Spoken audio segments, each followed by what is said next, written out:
వాళ్ళ దగ్గర ఉన్న సర్వేయర్, ఉమ్, వక్ఫ్ బోర్డు మెంబర్లు ఉమ్, వీళ్ళు ఏం చేస్తారంటే వాళ్ళకు వక్ఫ్ సర్వేయర్ ఉంటాడు. ఉమ్, దురదృష్టకరం ఏంటంటే ఆయనకు జీతాలు ఖర్చులు అన్ని ప్రభుత్వం ఇస్తుందండి. ఎవరో ఒక సర్వేయర్కి. వక్ఫ్ సర్వేయర్కు కూడా వక్ఫ్ బోర్డు మెంబర్లకు కూడా ఉమ్, వీళ్ళందరికీ కూడా ప్రభుత్వం జీతాలు ఇస్తుంది, ప్రభుత్వం ఖర్చులు కూడా ఖర్చులు కూడా ఇస్తుంది. Including publication charges. ఉమ్, ఇవి ఇచ్చి ఏం చేస్తున్నామనంటే ఊర్లో పాత సామెతల నుంచి డబ్బులు ఇచ్చి కూలిచ్చి కొట్టించుకున్నట్టుగా ఉమ్, మనము వారికి అన్ని ఇచ్చేసేస్తే ఈ వక్ఫ్ సర్వేయర్ ఏం చేస్తాడంటే ఏ ఊర్లో, ఏ మండలంలో, ఏ జిల్లాలో ఏ ప్రాపర్టీ వీళ్ళు అక్వైర్ చేయదలుచుకుంటే, ఉమ్, ఆక్రమణ చేయదలుచుకుంటే దానికి ప్లాన్ ప్రిపేర్ చేస్తాడండి.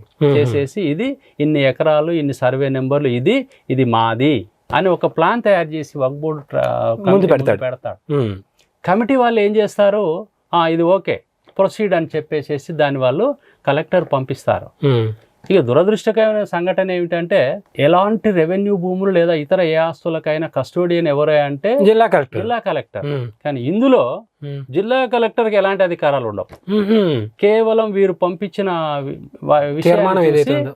తీర్మానం చేసి ఇది మా వక్ఫ్దే, ఇది మేము డిసైడ్ చేశాము అని అంటే ఓకే మంచిది అని చెప్పి వారు స్టేట్ గవర్నమెంట్ పంపిస్తే ఉమ్, గెజిట్ పబ్లికేషన్ ఇచ్చేస్తారండి. వాళ్ళు ప్రభుత్వం వక్ఫ్ భూమిగా వాళ్ళు డిక్లేర్ చేసుకుంటారు ఏ ప్రాపర్టీస్ అయినా. ఉమ్.